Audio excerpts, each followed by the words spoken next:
We can never take for granted that you're joining us in the trenches with Dave Lapham, brought to you by First Star Logistics, because there are a lot of things you could be doing, and to spend time with us is greatly appreciated. She made a great call because Ted Karras is our guest. Ted Karras is a special football player as well as special human being, and you'll find out what I'm talking about as you take part in this. Ted has got a lot of leadership qualities. That's why he's been elected one of the captains of the football team. When you're off to a 4-7 start, which was totally unexpected, you need leadership. You need people to keep the ship from tipping. And Ted Karras is one of those guys, one of those core guys for this football team. He talks about the 4-7 start, talks about the bye week, talks about the next opponent, the Pittsburgh Steelers. You're going to like what Ted Karras has to say.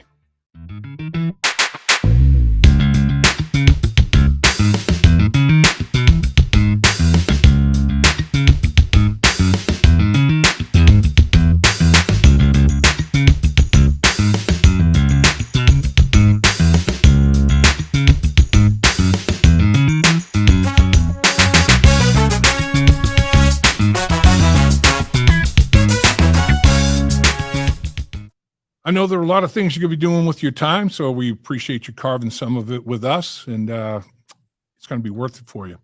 Thanks for joining us in the trenches with Dave Lapham, brought to you by First Star Logistics. And the reason that it's going to be worth it to you is we're coming to you from studios that are outstanding. We have a guest that is even more outstanding than the studios, if you can believe it. This guy is a phenomenal football player, phenomenal human being, phenomenal husband, phenomenal dad, the great Ted Karras. Appreciate you carving time with us, sir. Always. Anything for you, Lap. You're the best. You are the best. Man, this football team, every single game, 6 games decided by 7 points or less. 6 games. That has to wear on you, doesn't it? Well, it can. I know we've played everybody tough. Obviously, you got to win for it to mean anything in the National Football League, but I think we got a resilient group, man. We're still right in the thick of it. It's just been some tough losses that, when we reflect on it, hopefully everyone's taken this week to reflect on, what they could be doing better from a personal execution standpoint to just get us really that one play more that's separating us from being, a top team in the AFC to really, taking our lumps right now. So, man, you hit it right on the head. It's like the other thing that impressed me in this football game, you're down 24-6 at the half, down 18 points. And you don't only come back, you come roaring back. You score 14 points in the third quarter against a team that had given up 15 points in 9 prior games. For the whole season, they'd only allowed 15 points in the third quarter. You guys hang 2 touchdowns on them and get right back in the football game like that. This team never quits, man. Really doesn't. No, it never quits, and we have some really good players. Obviously, with 9 back there at the helm, playing, really good football. Number 1, number 5, all those guys really playing good. So, what we need to do is finish, either start the game better or do what it takes to win. So, proud of how we came out, but really ultimately, you got to win in the NFL, and we're like we've said, we're a couple plays short of being right there. So we get a bye week, taking some rest, and then we got a 6-game stretch. Big December 2024, deciding our fates for the year. I hear that. You mentioned number 9. All right, how about this for Joe Burrow? Through the first 11 games, Joe Burrow's thrown for 3,028 yards, 27 touchdowns, 4 interceptions. A lot of quarterbacks would be like, it's a great year for me. I'm happy as hell. 11 games. Players to achieve 3,000 plus passing yards, 27 or more touchdowns, 5 or fewer interceptions through their first 11 games. Tom Brady, guy you know very well, did it twice in 11 games. Aaron Rodgers did it twice in 11 games. Patrick Mahomes did it, and Drew Brees did it. We're talking Hall of Fame quarterbacks, each and every one of them. Number 9 is special, isn't he? Very special, and we need to make one more to win. So really, because all those stats are great, and I'm sure Joe's feels good about his performance. But no one can feel too great about it because we didn't win the game. So really it's exciting for us to play for someone who can put up those numbers and do what he does. And we all need to come together and execute our jobs just as well so that we can put some in the left hand column. To your point, Tom Brady, the 2 years that he did it, 16-0, and then he went 13-3. The 2 years that Aaron Rodgers did it, 15-1 and 13-3. Patrick Mahomes, 14-2. Drew Brees, 13-3. So you're right. I mean, usually those numbers, correlate to when your quarterback's playing that well. It raises the whole boat. The whole team ends up, winning a lot of football games, and that's why, man, it's got to be so frustrating. And like you said, I mean, Jamar's got over 1,000 yards receiving already. He's got 12 touchdown catches already. I mean, the connection that those two have. What's it like watching them at practice every day? I mean, it's watching them in a game. It's like they have this mental telepathy ESP thing. Is it like that in practice too? It is. And I think, watching Jamar, one of the cool things about playing with Jamar is I've never been around a player so much who, when he catches the ball, when he has the ball in his hands, he's moving so far away from the defenders around him. That clip in the Ravens game off of that play action, if you still the picture, there's 5 Ravens around him. He scores. He's probably the only guy in the league who scores on that play. And there's been a couple instances of that too throughout my time with him, and really, tough, great football player. Obviously, a dynamic talent. Him and Joe have been doing it since 2019. So, um, we have a lot of great players in this team, and we just need to figure out a way to turn that into winning performances. What about T. Higgins? He's battling a quad issue and comes back, and to keep himself conditioned to the point where he could play well over 60 snaps and make the contributions that he made, catches, yards, and a touchdown reception. That 42-yard touchdown catch on that slant and go on 4th and 2, man, that was a gutsy call, and he paid it off.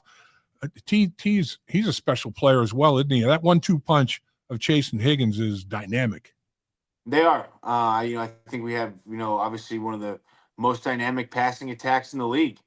And we, with those two out there, obviously Andre too, Jermaine's coming on, Ti. We have a lot of great receivers, Mike Gesicki, Tanner Hudson. So we have a lot of great pass catchers. Obviously, the number one guy to deliver it to him, and we've been scoring a lot of points. But ultimately, we've left some things out there in some crucial moments, some 4th down conversions.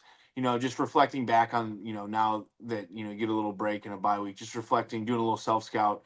I think we got to come through in some bigger moments on offense and finish these games out with points.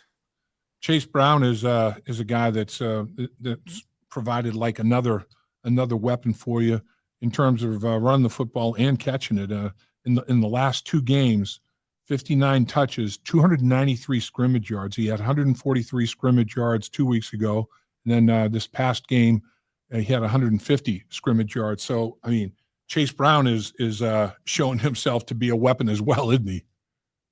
Chase Brown's an awesome player, great guy, and really one of the fastest guys also with the ball in his hands. Very strong too, good blocker, knows the system. Very a pleasure to work with up front, especially on 3rd down.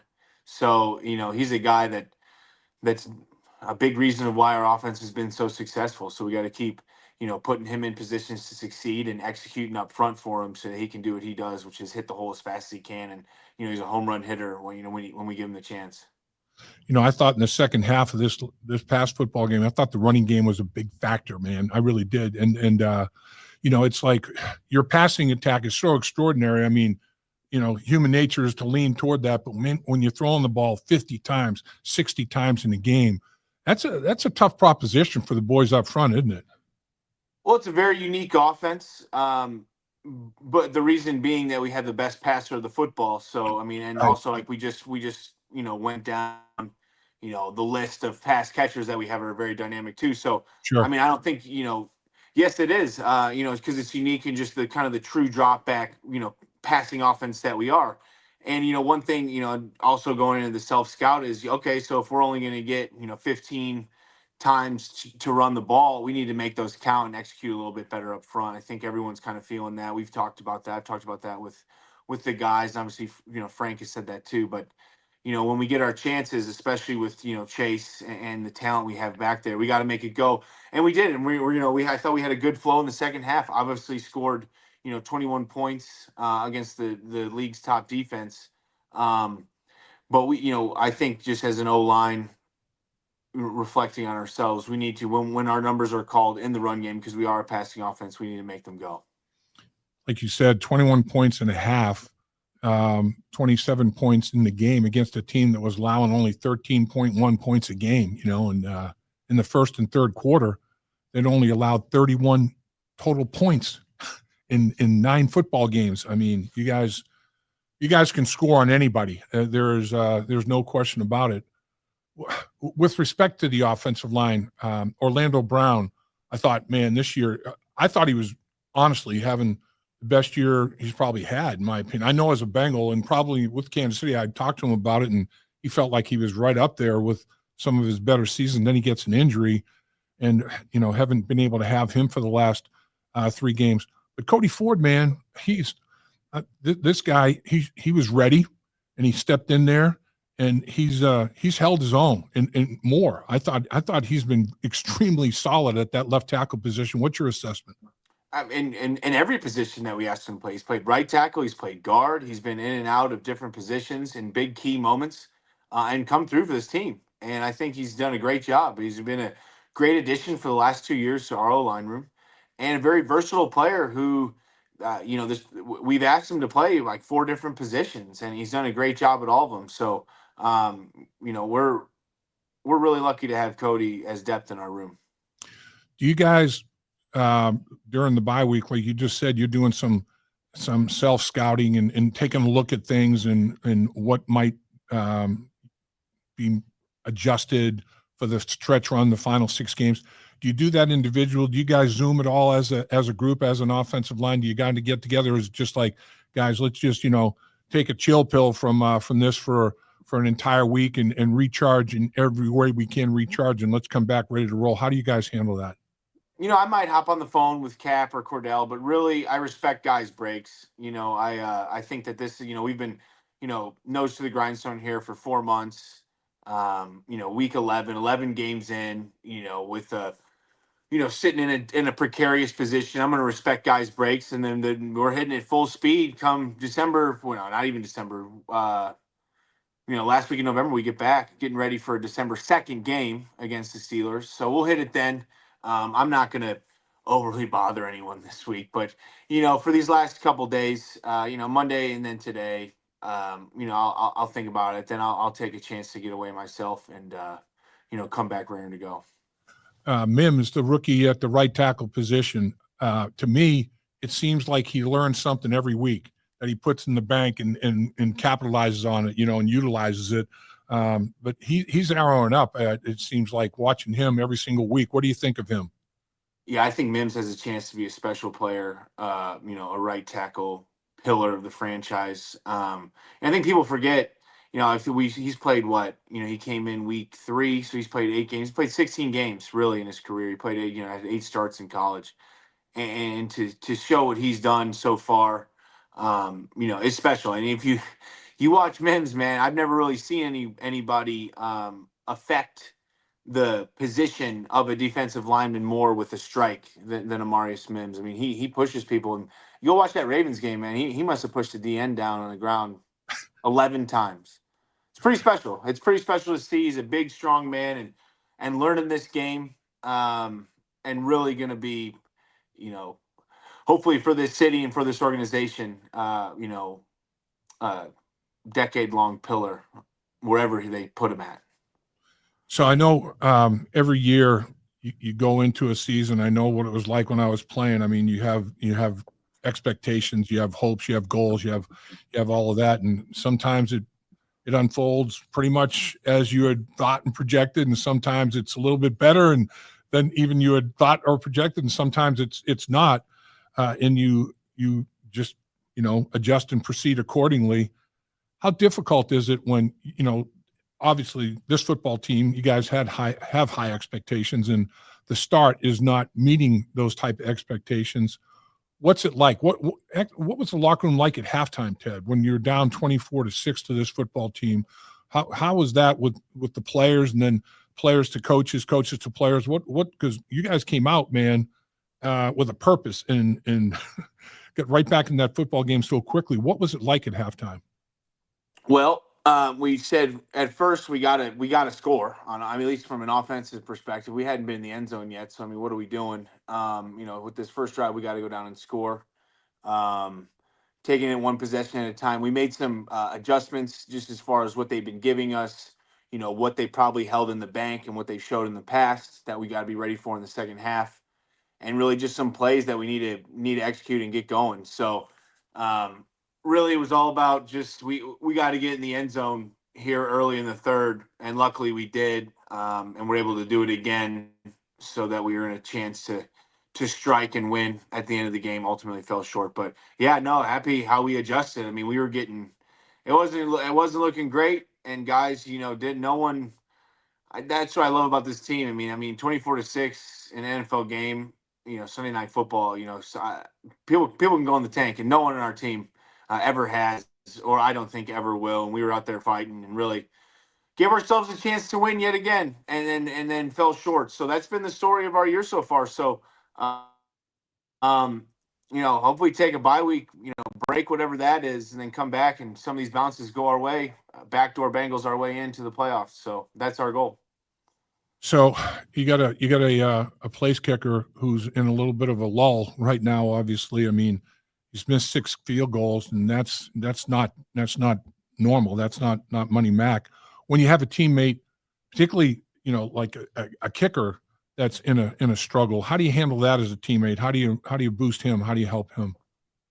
Well, hopefully the bye will get away, clear his mind. I don't think there's much you can say. I mean, he's just got to kind of find that, himself, perfect time for a break. Kind of reset yourself. I think everyone's going to take that. I don't think anyone on this team, even the guys that are playing at MVP level, I don't think anyone would come out and say, I'm perfectly happy with how I've been playing. Being at 4-7. Um, Obviously some guys are having some really good years, but I don't think anyone's walking around bye week, touting themselves this week. So everyone's going to go home and take a break, reset themselves, and get back and get ready. We gotta win these games, and that's the reality of our situation. And that's the privilege and the pressure of being an NFL football player. And I've never taken that for granted. I don't think any of these guys do too. So um, we got a big December lap. Here we go. Everyone needs to reset because I'm it's time. yeah, I'm telling you, it's so since 2021, coming out of a bye week, football team's 3-0. 3-0 since 2021. So here's the fourth opportunity. And that's to me, that's interesting. To me, guys, whatever has been done during the bye week that the coaches have done, what you guys have done as players, put it in a bottle, man, and reopen it this week because, man, you guys have come out and played some really, really good football right away after the bye week. Well, we're gonna need it, Lat. We're playing the Pittsburgh Steelers, and they're playing really well. So we got an AFC North big divisional matchup against, I think is a great front seven. I think they got a lot of great players on both sides of the ball. Obviously, Coach Tomlin has done it for 20 years now. A lot of respect to him. His team's gonna be ready to go. We need to match it, and we need to better it, and we need to beat the Pittsburgh Steelers. I'll tell you, you got of the final 6 games, 3 of them are division contests, 3 division games. So, I know let's not look past the first one. If the first one's the only one, it's got to be 6 1-game seasons, as the old saying goes. The Pittsburgh Steelers defensively, and I know that the Chargers went into that football game against you with the same mindset. They've done a really good job of keeping everything in front and inside of them. They don't give up explosives, but you guys had 8 plays of 20 yards or more against them. I mean, you guys figured out a way to carve it up a little bit. Pittsburgh's got that same kind of mindset, don't they? Aren't they kind of like, all right, you're going to have to go on multiple play drives, and we're hoping that the chance percentage for a mistake is going to happen. We're not going to give you that big play. Isn't that a big part of what they do? That is, I just think in general, a Mike Tomlin defense is very fundamentally sound, with really good players at each level of the defense. So, that usually equates to making teams have to drive the length of the field. I mean, that's just having, playing good, sound, fundamental defense with a lot of great players. And we're going to have to execute plays, sustain drives, and then, use our dynamic talents on the outside to hit big plays, when they come up. Cameron Hayward is a guy that's done it for a long time at a really high level. He is he's impressive. I mean, at the age that he is, to be playing the level that he's playing at, it's rare. It's hard to do, isn't it? Very rare. I mean, he's one of the guys that has ultimate respect around the league. Played a long time, NFLPA representative, Walter Payton Man of the Year. NFL legacy from Ironhead Hayward. He's a guy who's played a ton of football at championship level, and a guy that I know and respect. And better be ready for Cam Hayward and that whole entire front, because we got a good group coming into town. Yeah, it will. It'll be the old Slavanarka time, man. Come on. It is. It's going to be the game within the game. The game up front is going to be worth watching. I know as a former lineman, that's what I'm going to be lasered in on is checking what you guys are doing, checking that out. It's going to be big.